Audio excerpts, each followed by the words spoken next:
Hello everyone, कैसे हैं आप सभी। आई एम श्योर कि आप सभी ठीक होंगे। तो चलिए हम आज का वीडियो स्टार्ट करते हैं। आज का वीडियो हमारे होने वाला है एक इम्पॉर्टेंट क्वेश्चन जो हमारे फंडामेंटल में भी पूछा जाता है और मेंटल हेल्थ नर्सिंग में भी पूछा गया है प्रीवियस ईयर में।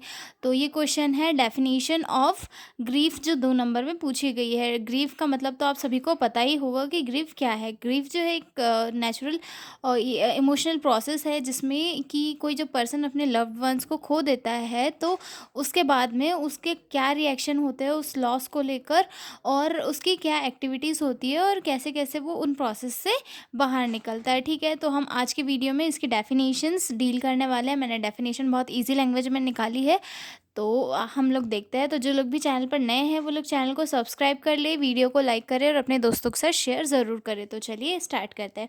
तो सबसे पहले हम देखते हैं कि ग्रीफ है क्या। तो ग्रीफ जो है एक लेटिन वर्ड से लिया गया वर्ड है। लेटिन वर्ड किस वर्ड से? ग्रेवर से, जिसका मीनिंग है टू मेक हैवी, मतलब एक हैवीपन दे देना। तो ग्रीफ जो है एक हैवीपन होता है किसी भी पर्सन में।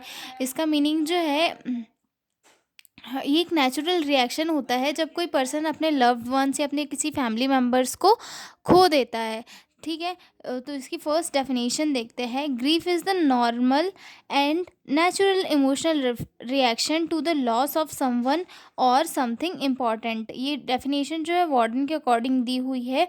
वार्डन के अकॉर्डिंग डेफिनेशन है कि ग्रीफ जो है एक नॉर्मल और नेचुरल इमोशनल रिएक्शन है। किसके लिए? जब कोई पर्सन अपने जो समवन कोई इम्पोर्टेंट हो उसके लिए, या फिर कोई उसका जो लव्ड वंस हो या फिर फैमिली मेम्बर्स हो, जब उसे खो देता है तो उसके बाद में उसकी जो रिएक्शंस होते हैं उसे ग्रीफ कहते हैं। ये बहुत ही इमोशनल सिचुएशन होती है, और इसमें जो है पर्सन काफ़ी ज़्यादा ओवर एक्टिव हो जाता है, जैसे कि चीखता है, चिल्लाता है, चीज़ों से लड़ता है, डिप्रेस हो जाता है। ठीक है, सेकेंड डेफिनेशन देखते हैं। Grief is the natural psychological response that occurs after significant personal loss.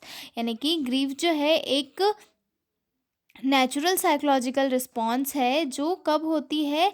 जब कोई पर्सन अपना कोई सिग्निफिकेंट लॉस खो देता है, मतलब अपनी किसी पर्सनल चीज़ को का उसे लॉस हो जाता है, लॉस कर देता है, या फिर अपने किसी को खो बैठता है। उसके बाद में उसकी जो साइकोलॉजिकल एक्टिविटीज़ होती है वो शो होती है, तो उसे हम ग्रीफ कहते हैं। ठीक है, उसके बाद अगली एक और डेफिनेशन है जो है grief is a powerful emotional reaction to a separation or loss like declining death, impending death, death of loved ones or loss of valuable object. यानी कि ग्रीफ जो है एक पावरफुल इमोशनल रिएक्शन है जो कि कब शो होता है? जब कोई पर्सन अपने लव्ड वंस या फिर किसी से दूर हो जाता है, जैसे कि किसी का ब्रेकअप हो जाता है या फिर डिवोर्स हो जाता है, या फिर कोई किसी इंसिडेंट्स में जब किसी लव्ड वंस फैमिली मेम्बर की डेथ हो जाती है, तो उस टाइम पे जो पर्सन की एक्टिविटी शो होती है, उसकी जो साइकोलॉजिकल कंडीशन होती है उसे ग्रीफ कहा जाता है। ठीक है, इसकी 5 स्टेजेस होती है ग्रीफ की। फर्स्ट आती है डैनियल, देन सेकंड आती है फर्स्ट आती है डिनाइल, देन आता है एंगर, देन थर्ड आता है बार्गेनिंग, देन फोर्थ आता है डिप्रेशन, देन फिफ्थ आता है एक्सेप्टेंस। तो जो फर्स्ट है डिनाइल, डिनाइल में क्या पर्सन करता है? उस चीज़ को मानता ही नहीं है। फॉर एग्जांपल के लिए अगर हम ले लें कि हम किसी पर्सन को बता रहे हैं कि तुम्हारे जो है ब्रदर की डेथ हो गई है, तो फर्स्टली तो जो है वो उस चीज़ को मानेगा ही नहीं, एग्री नहीं करेगा कि नहीं मेरे ब्रदर की या जो जिसकी है वो डेथ हुई ही नहीं है, मतलब वो अभी ज़िंदा है। उसके बाद में जब उसे चीज़ें समझ आएगी तो वो गुस्सा करेगा कि इसकी डेथ कैसे हो गई, किसने मारा इसे, इसकी डेथ कैसे हो गई, कैसे हो सकता है, ये नहीं हो सकता है, ये करेगा। ठीक है, उसके बाद थर्ड वो बार्गेनिंग करेगा। बार्गेनिंग करेगा यानी कि नहीं ऐसा नहीं हो सकता, तुम ये कर लो, वो कर लो, वो ये सारी चीज़ें करेगा। उसके बाद वो चीज़ों को डिप्रेस मतलब चीज़ों को समझ जाएगा, फिर वो थोड़ा डिप्रेशन में जाएगा, डिप्रेस हो जाएगा कि यार ऐसा कैसे हो सकता है, मेरा भाई मुझे छोड़कर कैसे जा सकता है,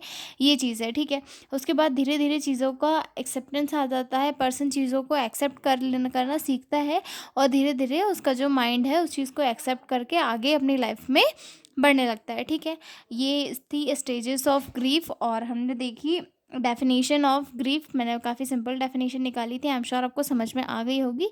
तो अब हम मिलेंगे अगले वीडियो में एक नए लेक्चर के साथ, तब तक के लिए बाय बाय।